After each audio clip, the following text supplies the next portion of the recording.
Bonjour à tous et bienvenue sur votre nouveau podcast Navalior. Aujourd'hui, nous recevons un entrepreneur qui a décidé de transformer un geste simple en véritable mouvement mondial. À un moment donné, il fallait que je quitte mon emploi pour entreprendre, sinon j'allais vivre toute ma vie avec ce regret. Puis il vaut mieux avoir des remords que des regrets, on dit souvent ça. Je remonte dans la voiture après avoir planté l'arbre, et là, c'est l'évidence, c'est ça que je veux faire. Si tu devais résumer ton parcours avec une seule conviction, ça serait laquelle ? Le terme qui me vient à l'esprit, c'est la persévérance. Sans ma persévérance, la société n'existerait plus depuis bien longtemps.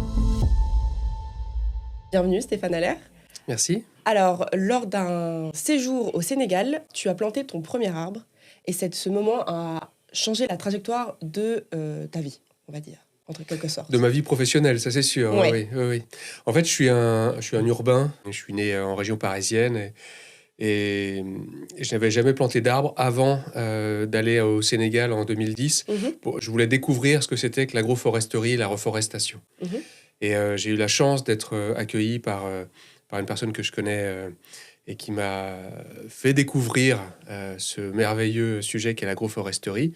Et donc, je suis allé en Haute-Casamance, qui est une région au sud du Sénégal, pour voir finalement ce que c'est que déjà l'Afrique. Je n'avais jamais mis les pieds dans l'Afrique subsaharienne. Premier voyage, du coup. Dans cette région du monde, ça oui. Et puis j'arrive, tu peux t'imaginer, un village loin de tout, avec des maisons faites de terre, de tôle, pas de route, rien.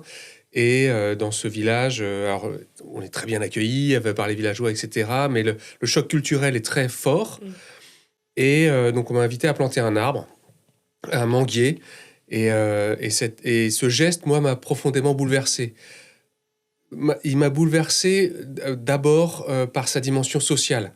C'est-à-dire que il y avait tout ce contexte qui m'a profondément déstabilisé. Donc, j'avais les émotions très... j'étais très en alerte, en quelque sorte.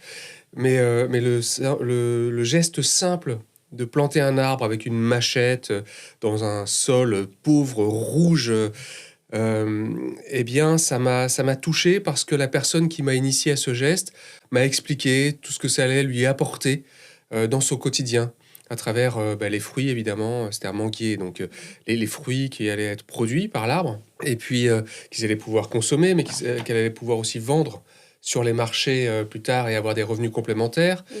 Là-bas, il fait une chaleur incroyable, en tout cas l'été, et donc il pouvait s'abriter à l'ombre de ce manguier. C'est ce qu'on appelle un arbre à palabre.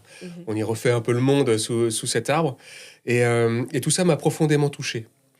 Et quand je suis revenu après en France pour réfléchir à cet acte, je me suis aussi renseigné sur la dimension environnementale de la reforestation, de l'agroforesterie. Et là, j'ai découvert tous les bienfaits pour le climat et la biodiversité. D'accord, ok. Et donc, du coup, pourquoi ce voyage au Sénégal ? Est-ce que c'était vraiment d'abord dans une initiative de planter un arbre et de découvrir un peu ce qu'était l'agroforestation ? C'est bien L'agroforesterie. Ça ? L'agroforesterie, exactement. Ou est-ce que c'était plutôt dans une initiative de vacances au départ, et puis sur place, une rencontre s'est faite et a amené à cette action de planter cet arbre ? Non, j'y suis allé dans un but professionnel. Mon objectif, c'était d'être entrepreneur. Donc, il y avait déjà un objectif de base. Mon objectif, c'était de créer une entreprise à impact. D'accord. Okay. C'était ça mon objectif.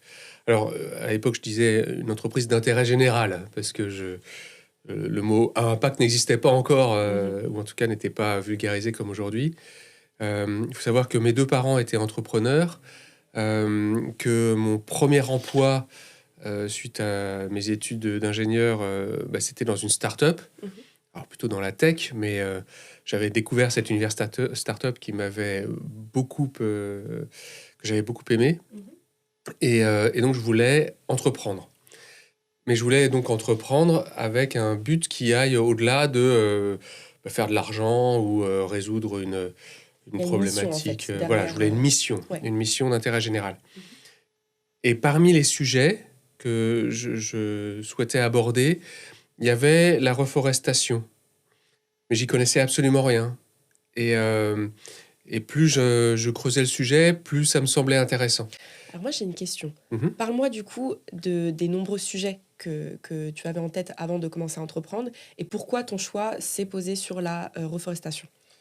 Bon, alors là, tu m'amènes vers la genèse de Reforest Action. Mm. C'est-à-dire que moi, j'ai fait des études d'ingénieur. J'ai ensuite fait du conseil en organisation pendant une douzaine d'années. Et en parallèle de mon activité de salarié, comme je voulais être entrepreneur, j'avais créé ma petite structure pour me mettre le pied à l'étrier. Et dans cette petite structure, j'avais créé ce que j'avais appelé la carte étincelle à l'époque, qui était une carte cadeau Mhm.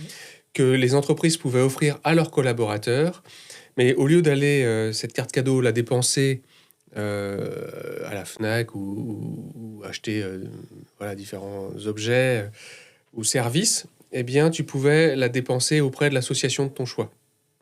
Et donc, j'avais démarché des associations sur différents sujets pour que le porteur de la carte cadeau, où il y a une valeur faciale de 10, 20 euros, etc., puisse la dépenser auprès d'une association. Alors, Mm. il y en avait plusieurs. Il y en avait sur le handicap, sur le développement social et sur l'environnement. Et le sujet environnemental, c'était la reforestation. D'accord. Et donc, sur ces 3 sujets-là, alors, il y en avait 5 au total, mais sur ces différents sujets-là, ça m'a permis de découvrir finalement les différentes thématiques. Et très vite, je me suis rendu compte que je ne pouvais pas être un généraliste du don. Finalement, il fallait finalement se spécialiser sur un sujet parce qu'on me demandait beaucoup d'expertise sur les différents thèmes. Et j'étais incapable d'apporter une expertise à la fois sur le handicap, sur le développement et sur Il y avait l'environnement. il y avait une volonté vraiment de se professionnaliser dans une thématique en particulier. C'est ça, Ouais. c'est ça. Et c'est là où je me suis dit, la reforestation, il y a un truc qui me parle. J'y connais rien, Mhm. mais je veux découvrir ça à travers un voyage. Et donc, je suis allé faire ce voyage au Sénégal en 2010. Et c'est au retour où j'ai créé Reforest Action en me dédiant au sujet de la reforestation. D'accord. Donc, quelques mois après ce voyage au Sénégal et du coup cette première action de planter ton premier arbre, Reforest Action naît. C'est ça, Ton entreprise actuelle. Donc, c'est le tout début de Reforest Action. c'est ça. D'accord. Et j'ai une question avant de parler un peu plus en détail de Reforest Action. Est-ce que cet arbre t'y est retourné? Est-ce que tu es retourné le voir? Non. Non. Pour plusieurs raisons. Mhm. C'est que je serais incapable de retrouver l'endroit. Ah, C'est la comprends. première raison. Euh, C'était vraiment un endroit reculé? C'était au milieu de nulle part. Et, D'accord. enfin, au milieu de nulle part. Si je me renseignais, je trouverais Ouais. l'endroit. Ouais. J'ai pas envie d'y aller. Mm. J'ai pas envie d'y aller parce que il y a tout un imaginaire chez moi associé à cet arbre. Et je préfère garder cet imaginaire. Et puis, cet arbre, c'est pas le mien. C'est celui de cette dame chez qui j'ai planté. Et je ne voudrais pas envoyer un message un petit peu alambiqué Mm. en disant je viens voir mon arbre. C'est pas mon arbre, c'est le sien. Moi, ce qui m'importe, c'est l'émotion que ça a généré et le fait que ça a engendré la création de Reforest Action. C'est plus l'impact de cette plantation qui m'intéresse que l'arbre en lui-même. D'accord. Ok, intéressant. C'est bien, c'est très sage comme décision. Mais Et tu puis- sais, c'est comme quand tu vois un film dans ton enfance et tu t'en gardes un souvenir très ému. Mm. Et puis tu le revois des années après, tu te dis mais qu'est-ce que c'est que cette horreur? Oui, je comprends. Ça a mal vieilli, etc. Et ça tue complètement Alors que c'est l'imagination qui imaginaire. fait en partie Voilà. la beauté du film et le Voilà. souvenir de ce film. Donc moi, je veux garder l'émotion intacte. Je comprends. Et puis j'aime bien le fait que tu aies bien souligné en disant que ce n'était pas ton arbre, mais vraiment l'arbre de la dame chez qui du coup tu as planté ce manguier et les émotions que cette plantation a créées chez toi et aussi chez les autres. Donc je peux comprendre. Est-ce que c'est aussi ce que tu recherches avec Reforest Action? Est-ce que tu recherches avant tout, donc tu me disais qu'il y avait un impact du coup environnemental, bien sûr, c'est évident avec la reforestation, mais est-ce que tu cherches aussi à laisser une trace qui peut être plus humaine, si je peux dire ça comme ça, à toucher les gens encore un peu plus, à créer du lien avec les personnes quand tu te déplaces pour aller aider ces forêts? Parce que du coup, on est passé de planter des arbres à vraiment régénérer des forêts en entier. Oui, et même des écosystèmes en entier. En fait, comme tu l'as compris, la genèse de Reforest Action, c'est d'abord un geste social. C'est un arbre qui va changer les conditions de vie d'une famille par l'impact financier, les fruits vendus sur les marchés. À cela s'ajoute l'impact environnemental. Mais ce qui est important de comprendre, c'est que l'impact environnemental sans l'impact social n'a pas de sens. Parce que quand tu mènes un projet de reforestation, en tout cas en agroforesterie, tu peux pas miser sur un quelconque impact si tu n'as pas l'adhésion pleine et entière des populations locales. Et donc, il faut démarrer par la dimension sociale. Quel est le besoin local ? Pourquoi est-ce qu'ils veulent planter des arbres ? C'est leur projet, c'est pas mon projet, c'est leur projet. Tout comme l'arbre, le manguier, c'est son arbre, pas le mien. Je ne suis qu'un facilitateur en quelque sorte. Et je donne de l'ampleur à une initiative locale. Après, aujourd'hui, on est dans un monde où finalement le financement de ces projets de reforestation vient de l'impact climatique. C'est via la finance carbone. On y reviendra peut-être tout à l'heure, mais finalement, le modèle économique de reforestation, c'est on crée des projets de reforestation agroforestiers. Donc l'agroforesterie, c'est quoi ? C'est je plante des arbres dans des surfaces agricoles. Donc il y a un champ, tu plantes des arbres très espacés les uns des autres pour pouvoir marier à la fois ta culture annuelle, vivrière, donc je sais pas moi, du maïs, des haricots, ce que tu veux, avec des arbres très espacés au milieu pour apporter en plus des fruits ou du bois, et puis tu mets des haies autour. D'accord. Voilà. Ça, c'est l'agroforesterie. Donc on fait ça, et on fait aussi des forêts. Tout ça, finalement, est financé parce que les arbres, en poussant, vont capter du CO2 de l'atmosphère, et nous, avec notre ingénierie, on va aller mesurer le carbone stocké, et on va générer des crédits carbone qui vont être financés par des entreprises. D'accord. Et donc le financement vient de l'impact environnemental, mais la jeunesse du projet vient de l'impact social. Et c'est en combinant les deux qu'on arrive à monter des projets que j'appelle très holistiques, finalement, où on a une vision globale des enjeux et de l'impact. C'est une vraie collaboration, en fait. On fait le lien entre plusieurs mondes, finalement un monde très très rural, assez pauvre au départ, parce qu'on agit beaucoup dans les pays du Sud, et puis des financements. Les entreprises qui financent, elles sont à Paris, New York, Londres. Voilà. Donc elles sont assez loin finalement du terrain, pour la plupart, mais elles cherchent la dimension holistique de nos projets. D'accord. Ce qui les intéresse, c'est bien sûr le crédit carbone, mais tout ce qui va autour. Ouais. Alors, on fait aussi des projets en Europe, dans les zones tempérées, au plus proche des entreprises, pour là aussi créer de l'émotion avec les collaborateurs. Parce que là, du coup, on peut aller voir les projets. Oui, je comprends. Ce qui est plus difficile quand on est international. Qui est plus fort, du coup, que justement générer... Il y a un lien très différent, finalement. Exactement. On plante chez soi, ou proche de chez soi. Ouais. Il y a des gens qui plantent des arbres chez eux ou proches de chez eux et qui peuvent mesurer l'impact. Tous les jours, il y a des gens qui plantent des arbres chez eux, mais pas avec Reforestation, en tout cas. C'est pas notre mission. Notre mission, c'est de planter des arbres, ou en tout cas de régénérer des forêts et des surfaces agricoles via la plantation ou l'entretien des arbres déjà présents, mais sur des surfaces qui ne sont pas forcément chez les gens. C'est dans des écosystèmes dégradés. Alors là, tu me parles de gens, de personnes. Avant ça, tu me parlais d'entreprises. Ça veut dire que c'est quand même... Reforestation s'adresse aux entreprises, mais aussi aux particuliers, du coup. Non. Aujourd'hui, alors au départ, on s'adressait aux particuliers et aux entreprises. D'accord. Les particuliers pouvaient planter des arbres en ligne sur reforestation.com. On ne le fait plus. On ne le fait plus parce qu'on était à la fois sur les particuliers et sur les entreprises. Et c'est très difficile de maintenir cette double dynamique et d'être pertinent à la fois pour un public et pour un autre. Et puis, il existe un grand nombre d'organisations finalement qui s'adressent aux particuliers. Et on a décidé de se spécialiser pour être plus pertinent pour les entreprises. Et on s'est associé à d'autres acteurs pour les particuliers. D'accord. Avant de commencer avant de parler un peu plus en détail de ton entreprise et de un peu la mise en place de tout ce système, j'aimerais avant, on a un peu commencé à en parler tout à l'heure, mais qu'est-ce qui s'est passé en toi? À quel moment exactement, après avoir planté cet arbre, tu t'es dit, je quitte ma trajectoire, ça y est, j'ai trouvé enfin dans quoi je vais entreprendre, c'est ça, je le sais. À quel moment ça s'est fait? Est-ce que ça s'est fait directement après le voyage au Sénégal ou ça a été un peu plus long et ça a eu le temps de mûrir, entre guillemets? Il y a deux dynamiques. Il y a le voyage au Sénégal où faut que tu t'imagines, donc je suis dans un état émotionnel très fort. Je remonte dans la voiture après avoir planté l'arbre et là, c'est l'évidence, c'est ça que je veux faire. C'est ça que je veux faire. Donc je reviens à Paris et je me pose pas de questions, c'est ça que je veux faire. Directement. Mais donc c'est la reforestation que je veux faire. Mais le côté entrepreneurial, là, il n'y a pas un élément déclencheur, il n'y a pas un instant T.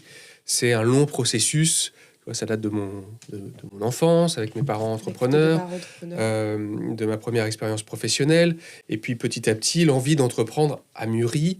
Et à un moment donné, il fallait que je quitte mon emploi pour entreprendre. Sinon, j'allais vivre toute ma vie avec ce regret de ne pas avoir tenté le coup.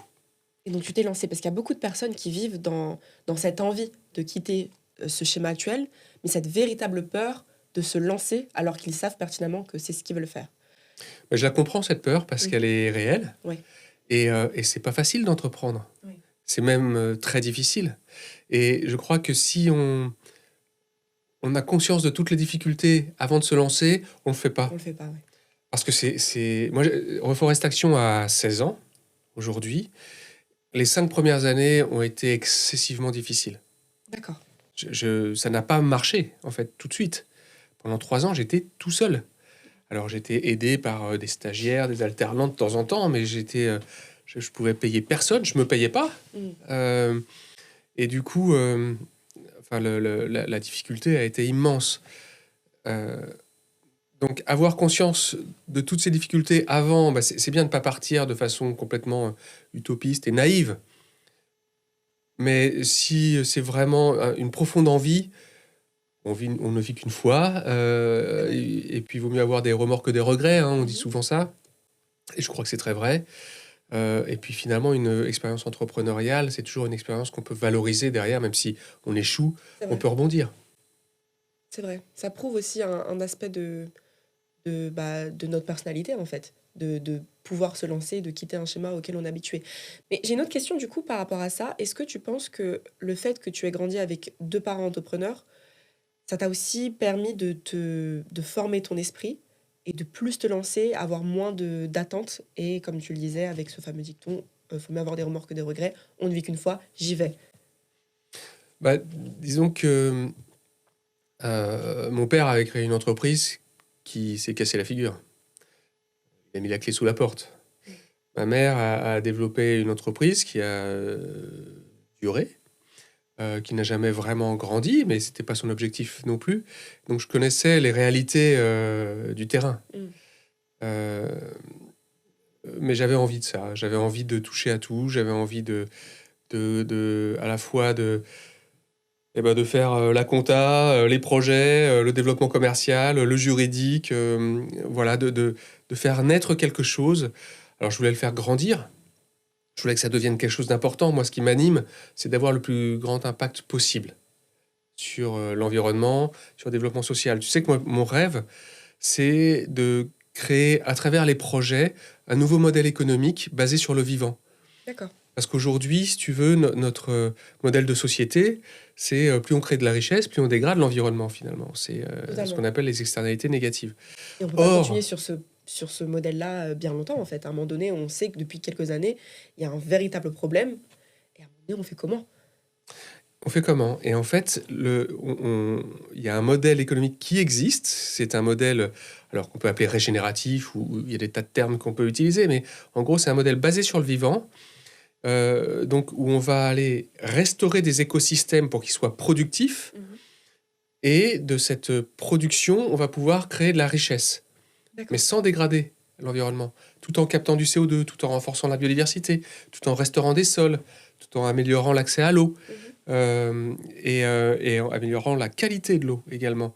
Donc ce modèle économique-là, c'est ce qu'on développe à chaque projet de reforestation. Il faut quand même voir quelque chose, c'est que on prend une surface, alors des milliers d'hectares qui sont dégradés, on les restaure en protégeant des forêts, en les restaurant, etc., et en créant des filières économiques qui vont créer de la richesse pour les populations locales, pour les investisseurs, mais qui vont capter du CO2 et améliorer la biodiversité. C'est quand même un modèle très vertueux, et c'est vraiment cela que j'aimerais développé à une échelle suffisante pour démontrer que c'est une vraie alternative au modèle négatif, finalement, que l'on expérimente tous les jours. Modèle de demain, si on peut dire ça. Bah, je l'espère. Ouais, je l'espère aussi. Est-ce que tu sens que les gens sont de plus en plus prêts et conscients? Parce que j'imagine qu'en 2010, du coup, quand tu as lancé Reforest Action, les gens n'étaient pas forcément autant sensibilisés qu'à l'heure actuelle, où en fait on en parle tout le temps du réchauffement climatique, de l'impact écologique. Est-ce que tu sens que... Est-ce que tu l'as senti au travers de ton entreprise, que justement les personnes étaient de plus en plus ouvertes à cette idée-là, de cet impact écologique, de aussi, comme tu le disais à l'instant, pouvoir faire une collaboration entre eux, créer de la richesse, mais aussi améliorer notre environnement? Alors oui et non. Il est clair qu'en 2010, la sensibilité environnementale était bien plus faible qu'aujourd'hui. Complètement. On est plus renseigné, la science a continué de nous alimenter, même si en 2010, elle avait déjà tout dit. Hein.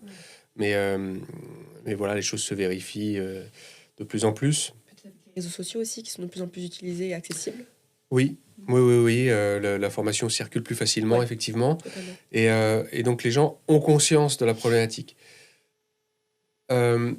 Maintenant, je dis oui et non parce que tu as toute une frange de la population qui est très sensible à la cause environnementale et qui décide d'agir, et puis toute une autre qui a décidé de ne pas en faire sa priorité.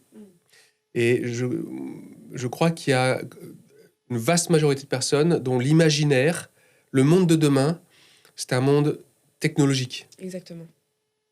Or, ce monde technologique, il est quand même très... Enfin, pour moi, c'est pas une fin en soi. C'est pas un objectif à atteindre d'avoir un monde de robots, un monde d'intelligence artificielle. Ce sont des outils, tout ça. Et cette vision du monde est un monde basé sur des matières mortes, finalement, sur le pétrole, sur le charbon, sur des métaux rares, etc., etc. Or, on a besoin d'un imaginaire où on se dit le monde de demain, c'est un monde basé sur le vivant. On se dit finalement toute l'économie qu'on devrait créer devrait s'appuyer sur des écosystèmes. Et oui, la tech peut venir servir le monde de demain, mais comme un outil finalement. Et c'est pas le centre. C'est pas le centre, c'est pas le sujet qui me fait rêver. Le sujet qui me fait rêver, c'est comment mon mode de vie, comment mon entreprise restaure les écosystèmes tout en créant de la richesse. C'est vrai qu'on a l'impression que plus on avance dans le temps, surtout notamment avec depuis 3 ans la montée en puissance de l'IA, et plus on se dirige vers un monde qui est complètement coupé de son humanité, là où l'humain est humain et n'est pas un robot. Donc ouais, je comprends tout à fait. Est-ce que tu penses que on va plus se diriger vers ce modèle dont tu aspires beaucoup, ou alors un modèle complètement à l'opposé et contradictoire, rempli de technologie? Alors moi, je crois beaucoup au cycle.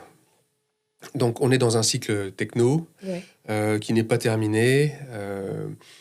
Les géants de la tech nous poussent dans une direction qui est 100% virtuelle finalement, où on se crée une vie virtuelle, des avatars, où finalement notre capacité de réflexion, on la délègue à d'autres. Où finalement, on demande à l'IA qu'est-ce que je dois penser de cette situation-là. Donne-moi une réponse à toutes les questions que je me pose. Et donc, on est en plein dans ce cycle-là. Mais je crois que ça va arriver à un sommet, en quelque sorte, de ce cycle. Et puis, on va revenir à des choses plus fondamentales. On va se rendre compte que ça ne peut pas fonctionner, qu'on a besoin de garder notre esprit critique et qu'on va continuer de s'appuyer sur l'IA pour nous apporter des réponses, mais qu'on va développer notre sens critique en disant est-ce que j'y crois, est-ce que j'y crois pas, est-ce que je suis d'accord, est-ce que je le challengerai pas un peu moi, quand je fais appel à ChatGPT là, quand je pose des questions et que je suis pas d'accord, je dis es-tu sûr? Je suis pas d'accord. Et en fait, c'est fascinant de voir que tout de suite, il tempère ses propos. Il me dit tu as raison, il faut nuancer. Et en fait, c'est troublant, Ouais, parce que si on ne challenge pas, eh ben on s'enferme finalement complètement. dans un mode de Ouais. pensée Façon plutôt de penser, ouais. monolithique, quoi. Ouais. Je me fais beaucoup penser à ma mère.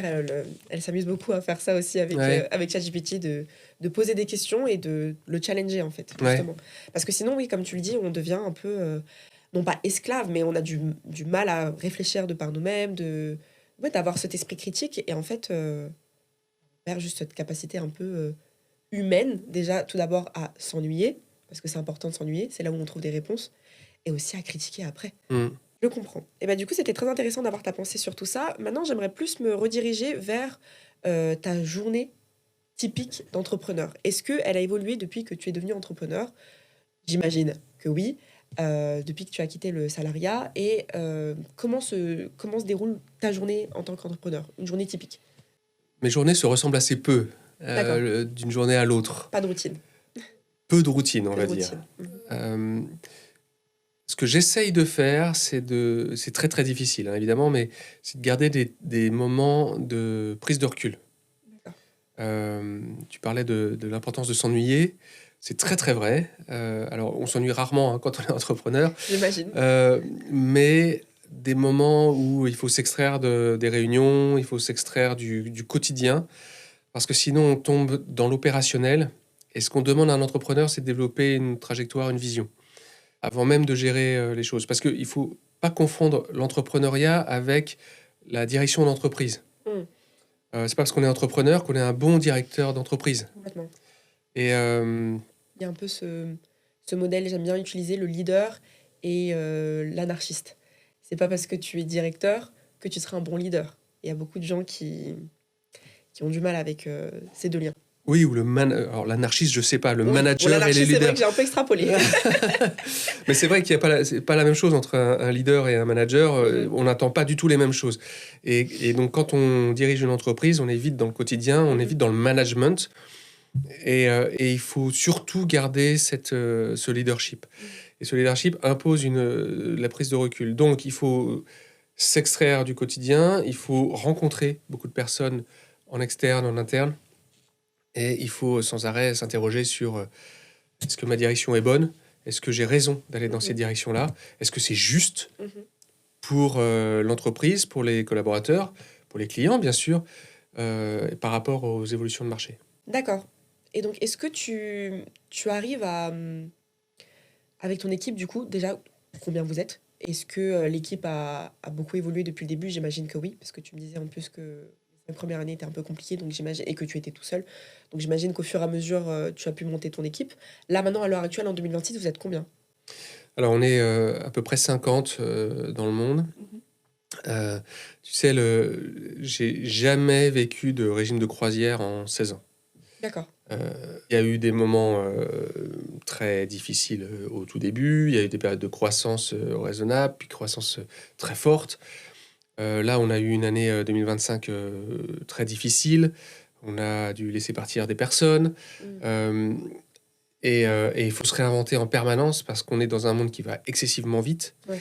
On est sur des sujets qui sont des sujets passionnels quand même. Et du coup, ben, les forces en présence, on va dire, sur les marchés sont très forts. Du coup, parfois, il y a le conservatisme qui pousse plus fort que Mm. les personnes qui souhaitent faire évoluer vers plus d'écologie, moins d'écologie, etc., etc. Mm.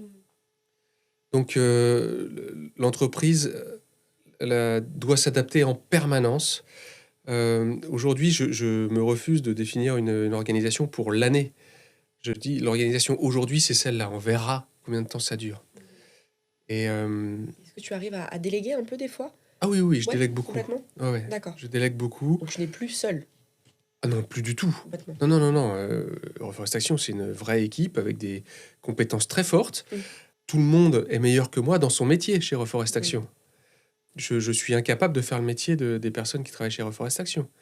Il y a des experts, il y a des agronomes déjà pour commencer, des forestiers, il y a des commerciaux, des comptables, des communicants, des marketeurs, enfin, etc., etc.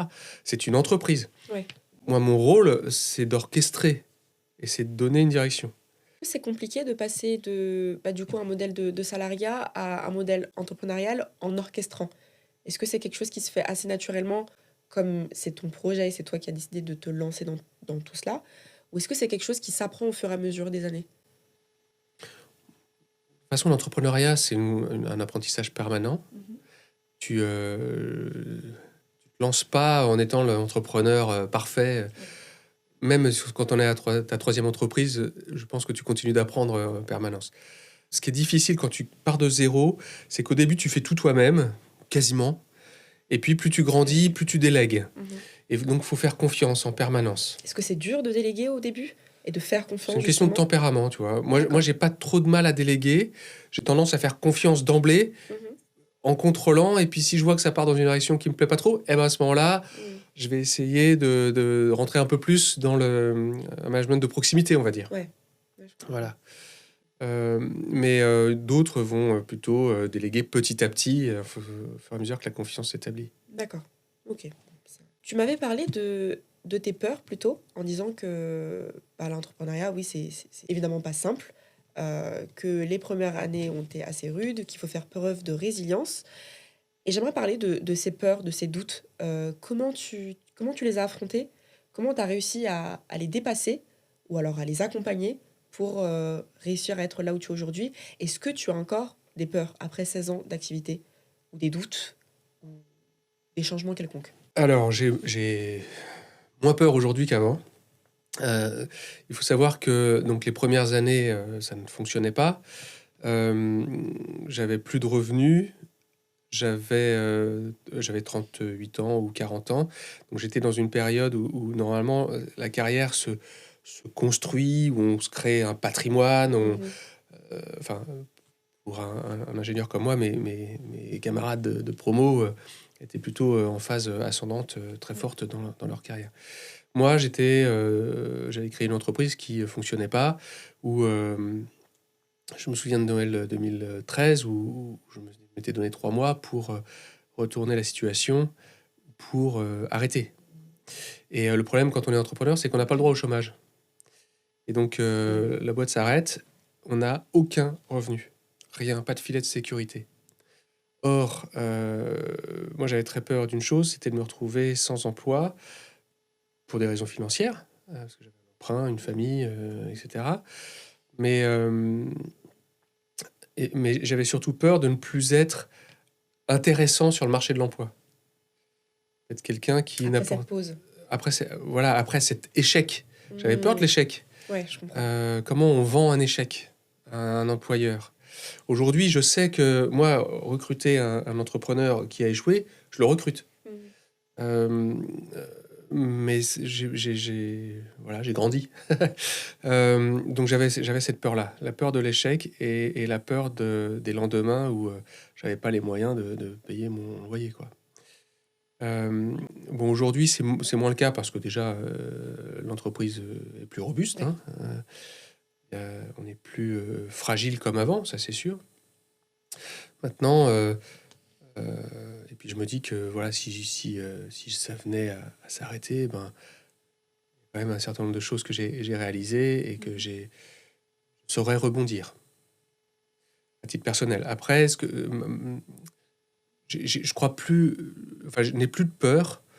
J'aurais des regrets de ne pas avoir su aller plus vite, plus fort, d'avoir fait des erreurs. Des erreurs, j'en ai fait mais, autant que des bonnes décisions, hein. Mhm. Savoir les corriger plus rapidement que le reste, Je évidemment. comprends. Et du coup, tu as dit quelque chose d'intéressant. Euh, Tu parles de l'échec. Comment on fait face à l'échec, du coup, quand on est entrepreneur? Et comment on fait face à l'échec en général? Comment t'as réussi à changer un peu bah, ta mentalité en te disant l'échec, quoi qu'il arrive, est obligatoire. Il faut que j'y fasse face, du coup, et que j'arrive à le surmonter pour continuer. Faire preuve de résilience et de persévérance. Ouais, alors, bon, l'échec, c'est un sujet compliqué parce que, bon, moi, je suis très porté dans l'émotion. Gérer mes émotions, c'est pas chose facile. Du coup, l'échec est souvent très difficile à vivre. Mhm. Et des échecs, il y en a tout le temps. Ça peut être des petits, des grands, des échecs qui durent, etc., etc. Moi, ce que je me dis, c'est que bon, l'échec fait partie de l'histoire de l'entreprise, de la vie personnelle, Et on se construit beaucoup à travers les échecs, plus à travers les échecs que les réussites, parce que c'est souvent un élément déclencheur pour une remise en question personnelle, professionnelle, etc. Bah, l'échec, faut l'accueillir. C'est très facile à dire. Bien facile à faire. Ouais. Mais voilà, faut l'accueillir. Et il y a une technique qui est, je trouve, très utile. C'est un petit tips.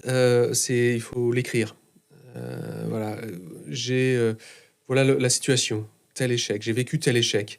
Quelle émotion ça a généré? Qu'est-ce que je fais de cette émotion? Comment je transforme ça en quelque chose de positif? Et si on écrit cela et on se fait un tableau avec ces échecs, eh bien finalement, on peut trouver un fil rouge.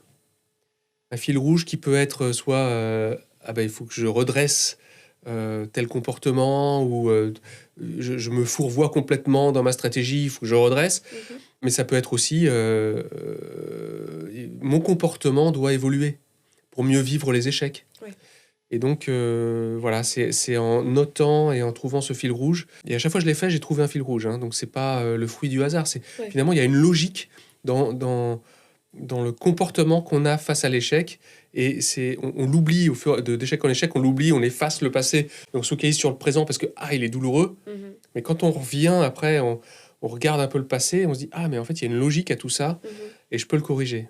En fait, un peu surmonter les émotions qu'on peut ressentir à ce moment-là pour justement faire face à cet échec et essayer de trouver une logique, en fait, dans tout cela, un fil conducteur qui nous permettrait de sortir de cet échec. Oui, de sortir de l'échec ou de sortir de l'expérience de la douleur que ça peut générer. Ouais. Parce que ça crée des peurs, ça crée des frustrations, de la colère. Ça peut être chargé en émotions, l'échec. Et du coup, après, ça m'a beaucoup parlé, parce que même les échecs, on en a dans notre vie perso. Donc, c'est pour ça que là, j'ai fait une petite pause. Mais c'est un très bon tips d'écrire. Même nos peurs en général, ou nos échecs, et de trouver, comme tu l'as dit, cette théorie du fil rouge. Je pense que ça a parlé à beaucoup de personnes. Et du coup, par rapport à la création de ton entreprise, quelles sont les étapes pour créer son entreprise?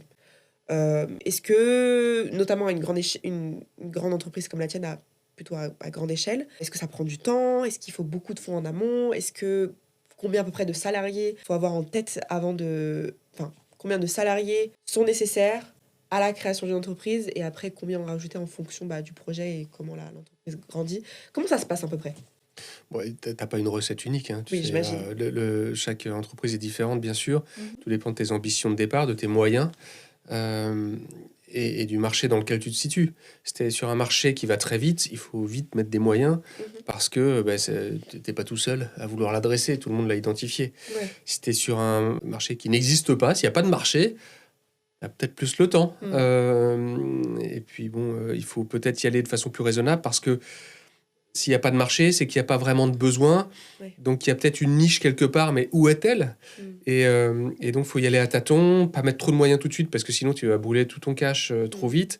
Donc, il n'y a pas de recette unique. Je pense qu'il faut être très à l'écoute de ton environnement, de tes clients. Tu vas rencontrer des prospects. Tu sais, moi, quand tu me posais la question de la genèse au tout début. Donc, j'avais créé cette carte étincelle en parallèle de mon activité de salarié. Et j'allais voir des entreprises comme ça, entre midi et 2. Et au début, on me disait « c'est une bonne idée, votre carte étincelle, bonne chance ». Et pas « j'en veux une ». Et un beau jour, on m'a dit « c'est une bonne idée, ça m'intéresse ». Et c'est là où je me suis dit enfin. peut-être pouvoir faire quelque chose de tout cela. Et c'est là où je me suis dit, alors il faut que je m'intéresse à un sujet. Et donc, la reforestation, je vais aller voir la chose. Et donc après, je démissionne, je crée ma reforestation, etc. Mais donc, il faut être très, très à l'écoute. Après, voilà, ça dépend de ton marché, ça dépend de ton tempérament aussi. Moi, je suis un peu un bon père de famille. Je suis une grande prudence. Alors, il y a un trait de caractère qu'il faut quand même avoir quand on est entrepreneur, je pense. Il faut être très résilient. On en parlait tout à l'heure, face aux échecs, aux doutes, aux peurs. Ouais, et puis face aux réussites aussi. Parce que quand on réussit, on est la cible de beaucoup de personnes. Il y a évidemment la concurrence. Il y a aussi les personnes qui ne sont pas d'accord avec ce que vous faites. c'est mal de planter des arbres. J'entends de temps en temps. Ouais. Ou vous le faites pas bien. Ou, parce que quand on est leader sur un marché, on est la cible. Ouais. Et donc, ça fait mal. Mm. Ça fait mal d'être attaqué sur les réseaux sociaux, dans la presse, etc., etc. Et donc, il faut être résilient, il faut être persévérant. Et il faut être... ça aussi, c'est un autre type. Je crois qu'il faut être très à l'écoute de son corps. Parce que si... souvent, les entrepreneurs, ils ont un mental très, très fort. Mhm. Sinon, on ne tient pas dans la durée. Or, le mental, il tient. Jusqu'au jour où il tient plus. En fait, c'est le corps qui tient plus. Ah, Enfin, le mental peut lâcher, oui. mais le corps, souvent, lâche avant. Donc, d'où le burn-out. Et d'où le burn-out, Ouais. d'où des problèmes de santé Ouais. qui arrivent à répétition, etc. Mhm. Et donc, si on se réfugie uniquement dans le mental, à ce moment-là, il y a le danger de la santé. Et donc, on parlait des prises de recul, on parlait des moments où on s'ennuie. Eh bien, c'est des moments d'écoute. Et c'est des moments où on se dit, est-ce que j'ai mal quelque part? Est-ce que j'ai un problème de santé récurrent? Est-ce que, voilà. On met le mental un peu sur pause, et Voilà. on souffle, on écoute un peu Ouais, notre corps. exactement. Ouais. Donc après, il y a des outils, il y a de la méditation, il y a des choses comme ça. Mais... Est-ce que c'est des choses que tu appliques dans ton quotidien? Bah oui, puisque je l'ai appris à mes dépens. Moi, le mental est tellement fort que le corps s'est cassé la figure. Donc c'est pas quelque chose que tu faisais avant, c'est quelque chose que tu as dû mettre en place après que ton corps ait dit stop, là je sens que je vais lâcher. Tu sais, Eva, je crois que j'ai fait toutes les erreurs qu'on peut faire en tant qu'entrepreneur, aussi bien professionnellement que personnellement. Et pousser à l'extrême, être dans l'obstination plutôt que la persévérance, tout ça, je l'ai fait, je le fais peut-être encore. Et le corps, moi, a lâché à plusieurs reprises. Donc maintenant, je suis plus dans la prise de recul, dans des moments de repos, dans l'écoute du corps, dans de la méditation, dans ce genre de choses. Mais voilà, tout ça, je l'ai appris dans la douleur, on va dire. Est-ce que tu penses que c'est quelque chose dont il faut être conscient avant même de peut-être commencer à vouloir choisir une voie entrepreneuriale pour avoir tous les outils nécessaires au bon fonctionnement et de l'entreprise, mais aussi de la personne qui crée cette entreprise? Ouais, c'est bien d'en être conscient. Après, il ne faut pas se dire, oh là là, je ne suis pas suffisamment à l'écoute de mon corps, je ne me lance pas. De retraite. Voilà, Ouais. donc il faut juste se dire, faut pas que j'oublie ça. Et puis après, on fait ce qu'on peut. Hein. Ouais, je comprends. La perfection n'existe pas. Mm. Le mieux est l'ennemi du bien. Enfin, tout ça, c'est des C'est dictons qui sont très vrais. Il faut pas se mettre une pression de dingue. D'un point de vue personnel, on n'est pas l'entrepreneur parfait qui va réussir du premier coup. C'est pas vrai. Personne ne l'est. Et même si on aimerait bien, des fois, le croire, Ouais. effectivement, on a besoin de... Quoi qu'il arrive, je pense qu'on a besoin de ces échecs pour pouvoir grandir. Parce qu'on a une ligne dans notre tête qui est déjà définie, mais des fois, le plan qui t'est destiné est encore plus grand, en fait. Et tu as besoin d'avoir ces petites ces douleurs, en fait, ces déceptions, pour après grandir vers un modèle que tu n'aurais même pas peut-être imaginé avant. Mais c'est vrai que si on peut éviter de faire des burn-out au passage, ça serait l'idéal. Après, bon, comme tu l'as dit, on apprend sur le terrain. Tu as parlé de la concurrence. Est-ce que dans ce milieu de reforestation, il y a une grande concurrence? Alors, il y a plusieurs structures qui existent, fort heureusement. Il y en a moins aujourd'hui qu'il y en avait il y a 2 ans parce qu'on est sur un marché qui s'est stabilisé, enfin qui s'est calmé. En fait, on a une période faste, 2020, enfin 2019, 2022, etc. La guerre en Ukraine a quand même bien tassé les choses. D'accord. Et donc, il y avait énormément d'entreprises qui se créaient. Et puis, certaines se sont arrêtées volontairement ou pas d'ailleurs. Et donc maintenant, oui, il y a des acteurs qui existent sur le marché, mais je parle pas vraiment de concurrents aujourd'hui parce que ce sont des... toutes les structures aujourd'hui qui survivent, je pense, voient la cause environnementale avant de... Je sais pas si c'est complètement vrai ce que je suis en train de dire, mais... D'après toi, d'après ton point de vue. J'ai la naïveté de penser Ouais. que la plupart, en tout cas, pensent à l'intérêt général avant de penser à leur entreprise. Ils veulent restaurer des écosystèmes. Sinon, ils vont pas sur ce marché parce que c'est un marché très compliqué quand même. Et tu me parlais avant de passion. Donc c'est vraiment cette passion aussi qui les pousse, où des fois on pense un peu moins du coup à l'entreprise et directement on veut agir pour une bonne cause. Est-ce que tu penses que ça rejoint aussi Je pense qu'il y a... Cet élément-là est présent tout le temps, alors à des niveaux différents. Ouais. Hein, on n'est pas tous pareils, on est tous différents même. Et donc, voilà, ça va être plus ou moins présent. Mais il y a toujours cet élément-là, je crois. Et du coup, on arrive à échanger, on arrive à se rassembler. On a créé avec des concurrents une association pour défendre la restauration des écosystèmes auprès des politiques, des décideurs économiques. On fait du lobbying en faveur de la restauration des écosystèmes. On est concurrents et on travaille ensemble. Et ça se passe très très bien. Parce qu'on a beaucoup de points communs, en tout cas des sujets qui nous rassemblent. D'accord. Donc oui, la concurrence existe, mais on se tape pas dessus, quoi. En tout cas, dans ce milieu-là, ça va. Oui, je parle de mon milieu, Oui. exclusivement. Il y a d'autres milieux où c'est très très différent, bien sûr. Après, je pense qu'aussi ce milieu-là, vous agissez tous dans une seule et même cause. Seule et même. En tout cas, le bien-être environnemental, on va dire. Donc c'est sûr que si on est en concurrence directe et on n'arrive pas forcément à s'entendre les uns et les autres, ça peut être un peu plus compliqué. Oui, c'est ce que j'essayais d'exprimer à l'instant. Ouais. Juste résumer ce que tu viens de dire. D'accord, très bien. Donc, on a parlé des peurs, on a parlé des échecs, on a parlé de la concurrence, on a parlé de ton entreprise. Est-ce que l'entrepreneuriat t'a appris une chose essentielle sur toi-même dont tu n'avais pas forcément conscience avant de commencer? C'est que je suis capable de tout faire, plus ou moins bien. Hein. Oui. Mais en tout cas, j'ai pas de... Boss energy. je n'ai pas de frein à faire des tâches plus ou moins ingrates. D'accord. Reforestation à 16 ans, j'ai été vendre des produits sur des marchés, j'ai démarché des fleuristes sur mon scooter. Et puis j'ai pris la parole à l'ONU, et puis j'ai rencontré le roi Charles III, et puis en fait j'ai fait des choses très terre à terre, et des choses que j'imaginais même pas pouvoir faire avec mon bagage, quoi. Parce que voilà, dans les très hautes instances, et tout me convenait. Je n'étais pas me dire ça c'est pas à mon niveau, ou ça c'est trop beau pour moi. Je me suis tout autorisé. Oui. Et je pensais pas. Et donc ça, c'est une première chose. La deuxième chose, c'est que je suis profondément un entrepreneur. Ce serait très difficile pour moi de revenir dans un poste de salarié avec un management de proximité.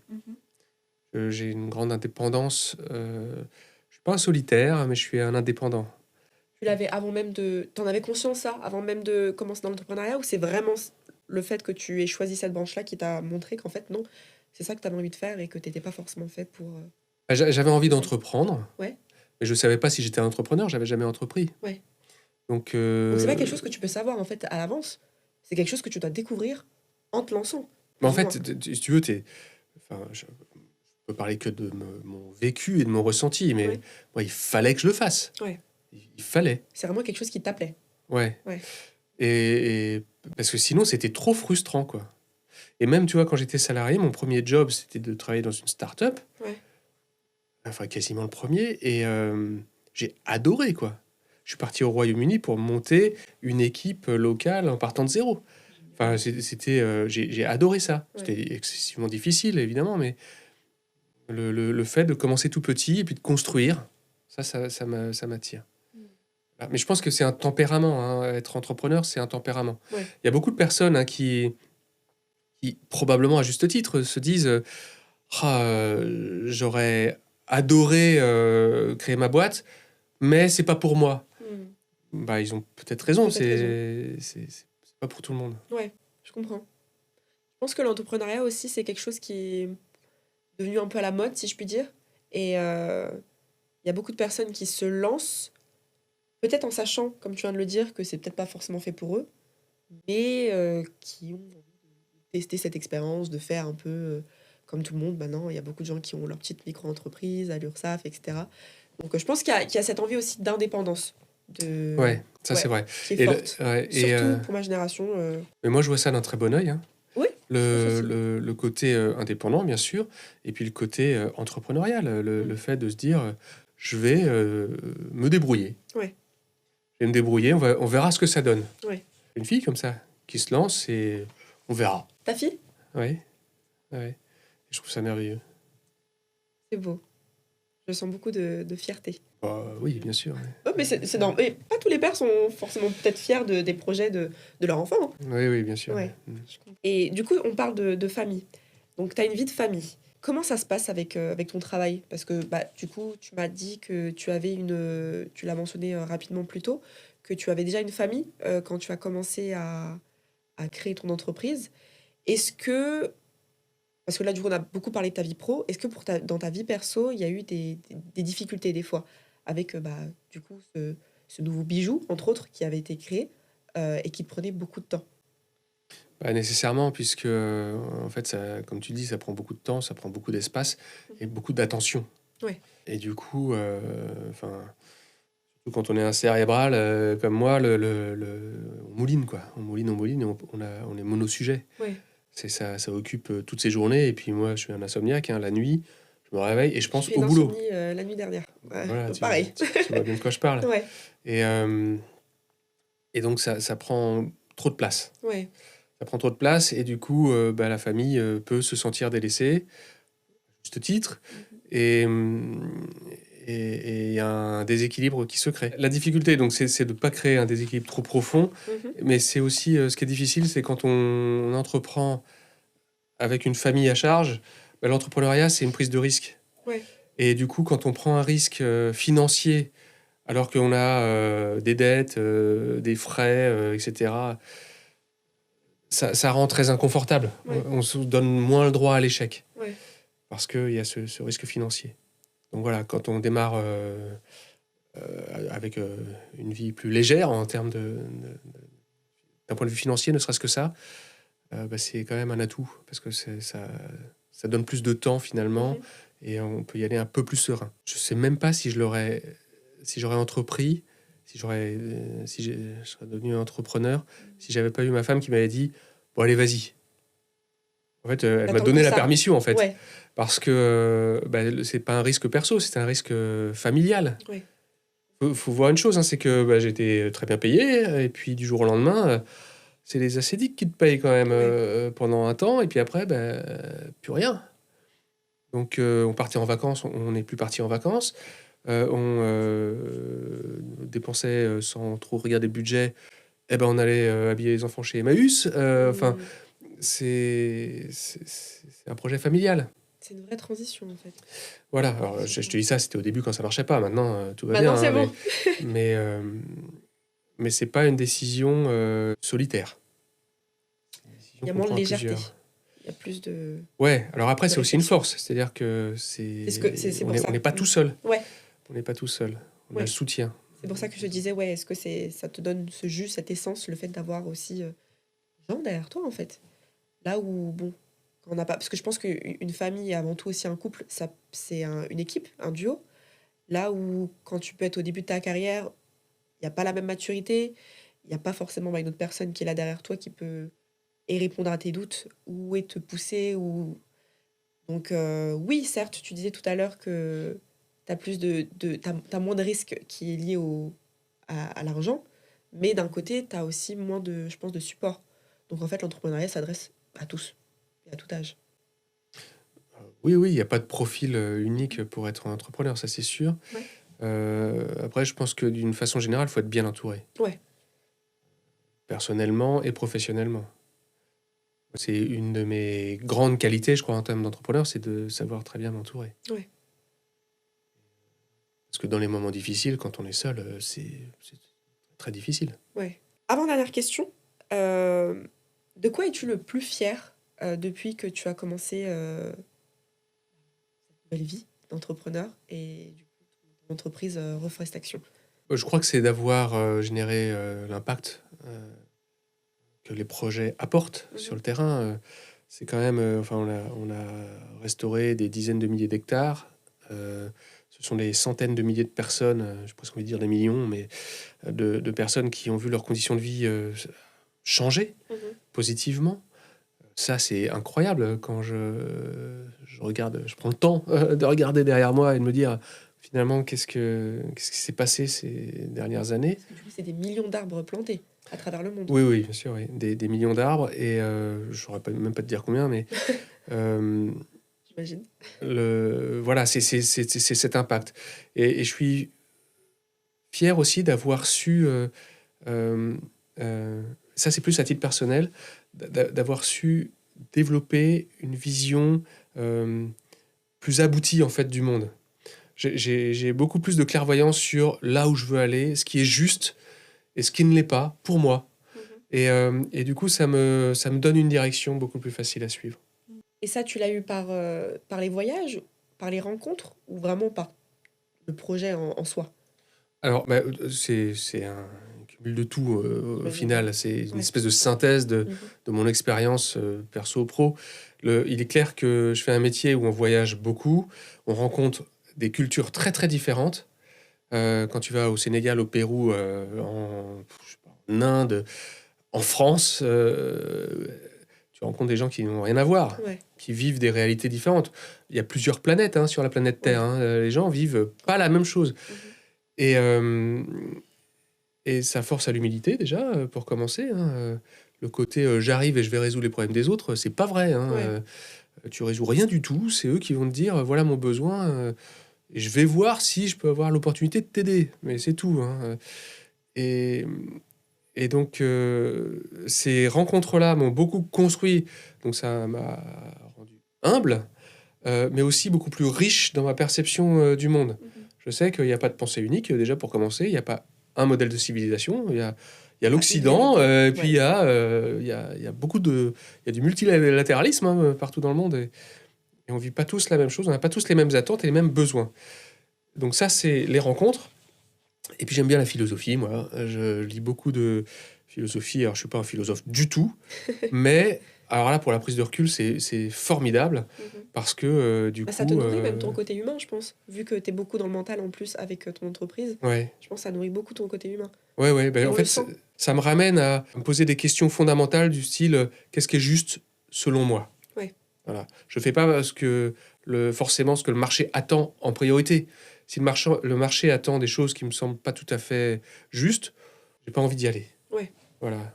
Et du coup, alors c'est bien et pas bien parce que c'est le marché qui te paye. Hein, Oui. Tu marches mais beaucoup à l'instinct, en fait. à l'instinct ou au ressenti, Intuition. je Mhm. cherche à m'aligner. Ouais.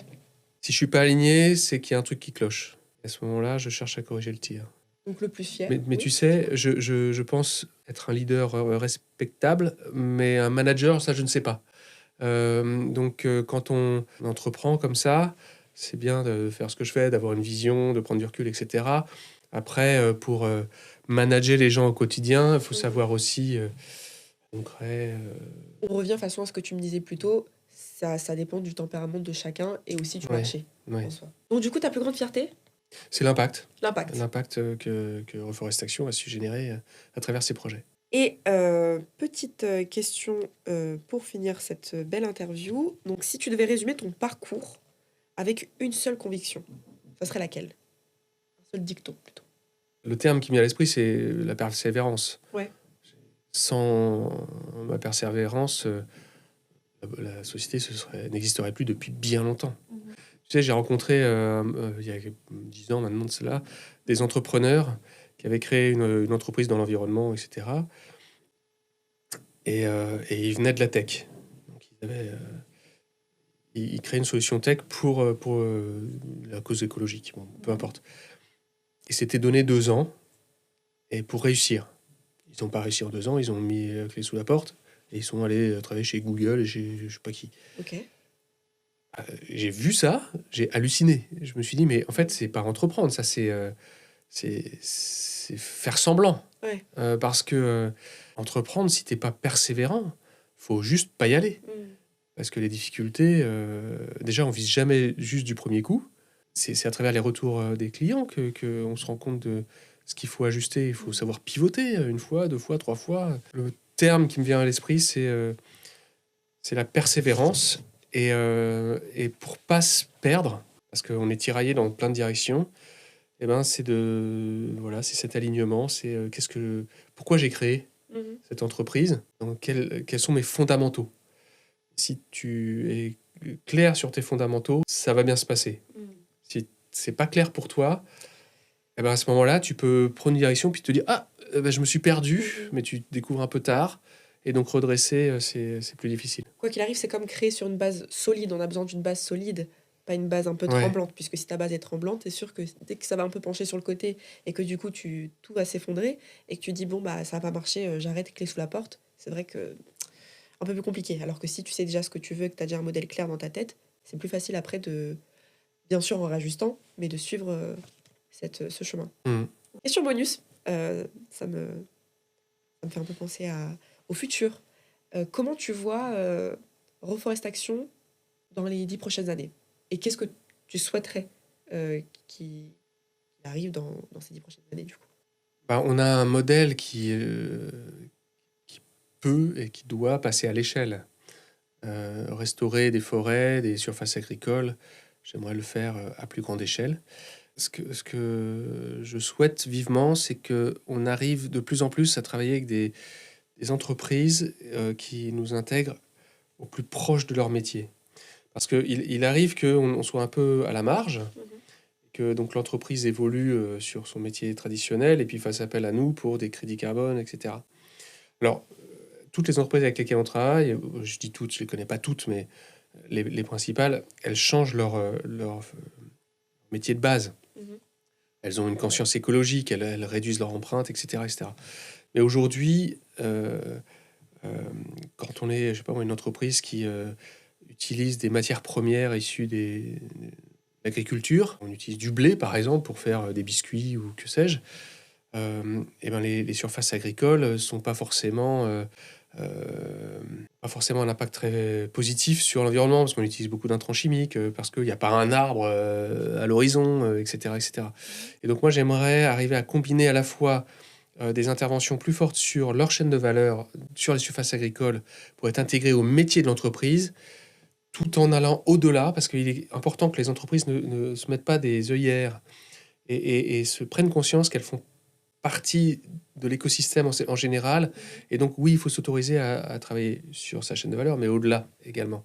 Et donc, c'est d'arriver à marier les deux dans la chaîne de valeur et en dehors pour que les actions de reforestation qui traitent de l'agriculture régénératrice, comme on appelle ça, et des projets carbone en dehors des chaînes de valeur, les deux soient cohérents auprès de nos clients. D'accord. Intéressant. Eh ben, en tout cas, je te souhaite beaucoup de courage avec tout ça. Tu as un projet génial. J'en ai beaucoup plus appris. Bon, c'est vrai que je m'étais renseignée du coup avant l'interview, forcément, mais j'en ai beaucoup plus appris aujourd'hui et surtout sur le avant et le pendant aussi, ce qui se passe dans ta tête, les questionnements que tu peux avoir, les réussites, les choses que du coup cette entreprise t'a appris. Donc voilà, merci beaucoup pour ton retour, pour ton partage. J'ai beaucoup apprécié cette discussion aujourd'hui. Et ce qu'on peut retenir du coup par rapport à cette intervention de Stéphane Allaire, c'est que l'entrepreneuriat, c'est avant tout aussi une question de conviction première, je dirais, puisque tu étais convaincu et tu savais ce que tu voulais faire avant de commencer, mais avant tout aussi de forte résilience et de persévérance euh, dans des difficultés qui nous touchent tous, puisqu'on parle des enjeux environnementaux. Voilà. Merci Merci beaucoup, beaucoup. Eva. Et puis à bientôt sur Navalior pour un prochain podcast lié à l'entrepreneuriat.